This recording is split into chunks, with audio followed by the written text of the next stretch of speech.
నమస్తే, welcome to okay TV. మనతో పాటు అయితే కొంతమంది అయితే ఉన్నారు, వారితో మాట్లాడదాం. అన్న నమస్తే అన్న. సో చెప్పండి అన్న, ఈ రోజు అసలు మీరు ధర్నా చౌక్ ఎందుకు వచ్చారు, ఎందుకు మీరు ఇంత భారీ ఎత్తున నిరసన తెలుపుతున్నారు? आज सभी जितने भी सनातन हिंदू धर्म के लोग हैं और आम लोग जो कि बांग्लादेश के उन तमाम जितने भी सनातनी हैं उनके घरों को लूटा, उनको मारा गया, छोटे छोटे बच्चों को मारे और वहां पर अपने बच्चों का रेप किया गया। तो उसलिए देश भर में, सिर्फ देश नहीं, ముఖ్యంగా భాగ్యనగర్లో కూడా మేము చాలా పెద్ద ఎత్తున అంది హిందూ సంఘాలు వచ్చి ఈ రోజు ఇప్పుడు ధర్నా చౌక్లో ధర్నా చేస్తున్నాం.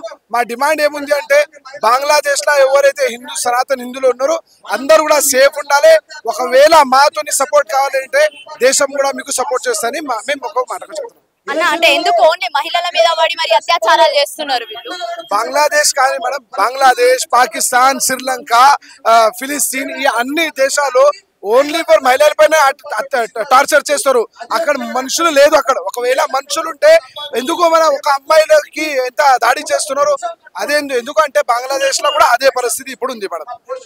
అలా అని చూసుకున్నా ఇప్పుడు మన ఇండియాలో కూడా రీసెంట్ గా ఒక డాక్టర్ అమ్మాయిని అయితే అత్యాచారం చేసి మరి చంపేశారు కదా, మరి దాని గురించి ఏమంటున్నారు? देखिए, सबसे बड़ी बात ये है कि बंगाल में जो सरकार है ममता बनर्जी हमेशा से लिए डेवलपमेंट के काम की नहीं है, ना देश के काम की नहीं है, ना सनातन धर्म के काम की। आज एक महिला होने के नाते ఆయన కూడా ఒక అమ్మాయి లేడీ ఉండి కూడా ఒక లేడీకి సపోర్ట్ చేయట్లేదు. ఎవరైతే ఆయన టీఎంసీ కార్యకర్త, ఎంతమంది కార్యకర్తలు ఆ ఎవిడెన్స్ ఎవరైతే ఏదైతే ఎవిడెన్స్ ఉంది ఆ హాస్పిటల్ కి దాడి చేస్తున్నారు, వేల మంది దాడి చేస్తున్నారు.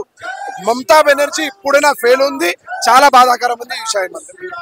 మనతో పాటు అయితే రావి శశిధర్ అయితే ఉన్నారు, వారితో మాట్లాడి తెలుసుకుందాం. అసలు సార్ చెప్పండి, ఈ రోజు అసలు మనం ఎందుకు ఇంత పెద్ద ఎత్తున మీరైతే ఈ రోజు ధర్నా చేయడం? బంగ్లాదేశ్ లో హిందువుల యొక్క ఊచకోత హత్యాకాండ జరుగుతూ ఉంది. అక్కడటువంటి మహిళల పైన అత్యాచారాలు జరుగుతూ ఉన్నాయి. జిహాదీ మతోన్మాద శక్తులు వీరంగం చేస్తూ ఉన్నాయి.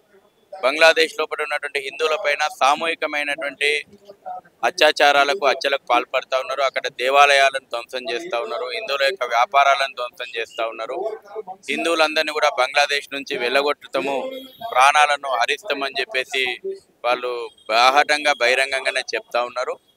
రిజర్వేషన్ల రద్దు కోసం ప్రారంభమైనటువంటి ఉద్యమాన్ని హిందూ వ్యతిరేక ఉద్యమంగా, భారత వ్యతిరేక ఉద్యమంగా మార్చేసేసి మారణ హోమం సృష్టిస్తూ ఉన్నారు. కాబట్టి దీని మీద ప్రపంచంలో ఉన్నటువంటి ప్రజాస్వామ్య దేశాలు, మానవ హక్కుల సంఘాలు తీవ్రంగా ఖండించాలి.